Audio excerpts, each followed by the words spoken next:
तो दोस्तों, क्या आप जानते हैं कि जो भी डीमैट अकाउंट आप खोलते हैं, सारा आपका पर्सनल डेटा इंडिया की 2 ही कंपनीज़ के पास है। ये 2 कंपनी के टाइप्स होते हैं डिपॉज़िटरीज़, जो कि सेबी के साथ रजिस्टर्ड होते हैं। सीडीएसएल उनमें से एक है। सीडीएसएल का मतलब है सेंट्रल डिपॉजिटरी सर्विसेज लिमिटेड। इसकी खुद की एक कंपनी है सीवीएल, जिसका फुल फॉर्म है सीडीएसएल वेंचर्स लिमिटेड। अब ये दोनों कंपनीज़ ऑब्वियसली एक ही कंपनी है, लेकिन 2 अलग-अलग नामों से मार्केट में अवेलेबल है। अब पिछले कुछ दिनों में, पिछले 10-15 दिनों में अगर देखा जाए तो 2 बार ऐसा हो चुका है कि जो भी डीमैट अकाउंट का डेटा, करीब 4 करोड़ 39 लाख डीमैट अकाउंट का डेटा थोड़ा सा नहीं, बिल्कुल एक्सपोज हो गया है। जो हैकर्स होते हैं ऑनलाइन, उन्होंने ब्रीच किया इनके सिक्योरिटी सिस्टम को और आपका, हमारा, सबका डेटा ले गए। इस वीडियो में देखेंगे किस तरीके से ये हुआ, उसके ऑप्शन क्या है, उसके लिए क्या कर रहा है सीडीएसएल, और किन किन कंपनीज़ ने इस चीज़ को अच्छे से निकाला बाहर, मुद्दे को बाहर उठाया, और आप तक पूरा इन्फॉर्मेशन इस वीडियो में पहुंचाने की कोशिश करेंगे। तो आइए शुरू करते हैं।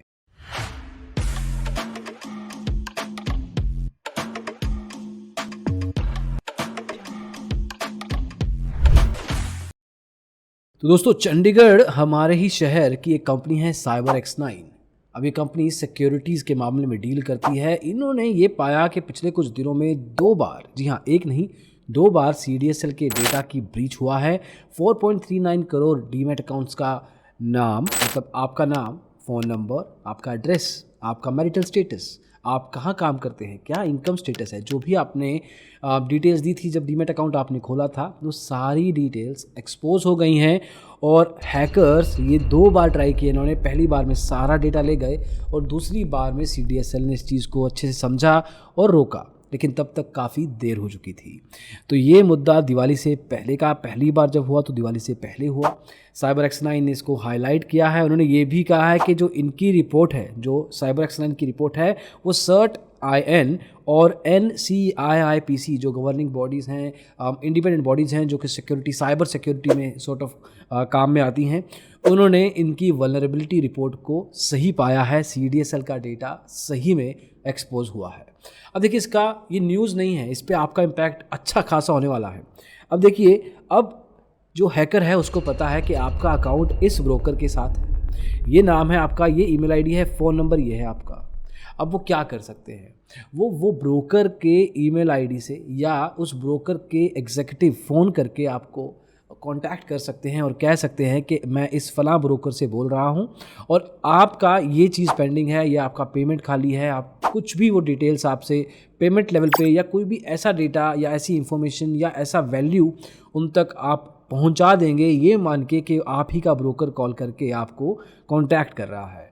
तो अब आने वाले कुछ दिनों में, डेटा तो देखो दोस्तों आपका जा चुका है, आने वाले कुछ दिनों में अब आपको सर्टेन लेवल पे ये देखना पड़ेगा कि जो भी ईमेल्स आपको आ रही हैं, स्पेशली जो स्पैम में जा रही हैं, इनबॉक्स में भी आ सकती हैं। अगर ये साइबर सिक्योरिटी वाले ऐसा कुछ कर सकते हैं ना, सीडीएसएल का डेटा हैक कर सकते हैं, तो वो आपको ऐसी ईमेल बॉक्सेस के थ्रू भी ईमेल्स भेज सकते हैं जो डायरेक्टली आपके इनबॉक्स में शामिल होंगी।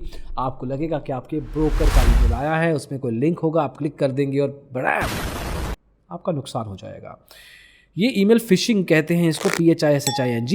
लेकिन सिर्फ इतना ही मुद्दा नहीं है, वो इम्पर्सनेट कर सकते हैं अपने आप को ब्रोकर बन के, कॉल कर सकते हैं आपको, मार्जिन कॉल, कुछ भी बोल सकते हैं कि आपका मार्जिन कम है, इस लिंक पे जाके पैसे डाल दीजिए।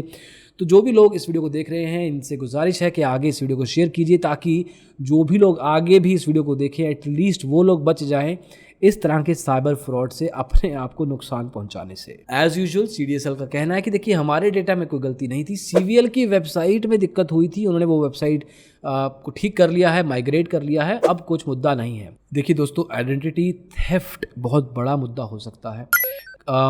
इन जो CyberX9 है, उनका ये कहना है कि सरकार को खुद ऑडिट रिपोर्ट निकालनी चाहिए, एक तरह से ऑडिट करना चाहिए सीडीएसएल के सिक्योरिटी सिस्टम्स का, कि किस तरीके से, कितना ओपन रखा हुआ है, कितना ईजिली इनके सिक्योरिटी सिस्टम को आराम से इन्होंने हैक कर लिया। एक तरीके से ये गोल्ड माइन होता है, क्योंकि 4-5 करोड़ लोग इंडिया के जो इन्वेस्टमेंट्स कर रहे हैं, उनका डेटा स्पेसिफिकली अगर उनके पास मिल जाए तो कितना आसान है। और उन लोगों के पास पैसा है, उन लोगों ने इन्वेस्टमेंट कर रखी है, और वो लोग विश्वास कर लेंगे जब वो फ़ोन आएगा, क्योंकि उनको तो लगेगा कि उनके ब्रोकर के अलावा ये इन्फॉर्मेशन किसको और पता होगी।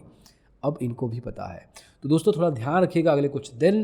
अभी CDSL के साथ हुआ है, पता नहीं और क्या क्या हो सकता है इस केस में। डेफिनेटली वी ऑल्सो एग्री कि सरकार को या सेबी को या सैट कोई भी इन्वॉल्व हो सकता है इसमें। डेफिनेटली पहले सेबी आना चाहिए इस प्ले में कि किस तरीके से ये डेटा एक्सपोज हुआ, क्यों इतना इजी वल्नरेबिलिटी लेवल पे इन्होंने डेटा ओपन रखा हुआ था कि कोई भी साइबर सिक्योरिटी वाला आया, हैक करके ले गया, और छोटी मोटी बात है नहीं। Let's see how it pans out. थोड़ा ध्यान रखिएगा अपने इन्वेस्टमेंट्स को लेके, अपने फ़ोन, अपने कॉन्टैक्ट्स जो भी आएंगे उन सब पे थोड़ा वैलिडेट कीजिएगा। अपने ब्रोकर को कुछ ऐसी चीज़ें पूछेगा जो एक्चुअल में उसके पास ना हो। आपके ट्रांजैक्शनल डेटा उसके पास नहीं होगा, क्योंकि वो ट्रांजैक्शनल डेटा आपके ट्रेडिंग अकाउंट में होता है। इनके डीमैट अकाउंट का जो आपका जो डीमैट अकाउंट का डेटा है वो चोरी हुआ है। तो आप अपने ट्रांजैक्शंस के बारे में पूछ सकते हैं कि आप मुझे वैलिडेट कीजिए कि आप सही कॉलर हैं। तो आप पूछ सकते हैं कि पिछले 3-4 ट्रांजैक्शंस मेरी बताइए आप कि आपको डेटाबेस में कौन सी दिख रही है। अगर वो बता पाता है तो डेफिनेटली थोड़ा बहुत बेटर इक्विप्ड है, इस पे विश्वास मोस्ट लाइकली किया जा सकता है। श्योरिटी किसी चीज़ की नहीं है, लेकिन ये तो डेफिनेट है कि जो ये हैकर्स होंगे उनके पास आपका ट्रांजैक्शनल डेटा, मतलब ये स्टॉक खरीदा, ये स्टॉक बेचा, वो डेटा इनके पास नहीं होगा। तो आप ज़रूर वैलिडेट कीजिए पहले कोई भी इन्फॉर्मेशन, कोई भी लिंक क्लिक करने से पहले अगले कुछ दिनों के लिए। हो सकता है अगले कुछ दिन ये शांत रहें, 15-20 दिन बात करें, यू डोंट नो। तो जो भी रहें सतर्क रहें। As of now let's see what government does, SEBI does on this. इन चीज़ों पे सेबी का ध्यान देना चाहिए। रिटेल ट्रेडर के पीछे पड़ जाते हैं मार्जिन रूल को लेके, लेकिन चलो let's see what they do. अभी के लिए इतना ही दोस्तों, अगली वीडियो में जल्दी मिलेंगे। Take care, bye.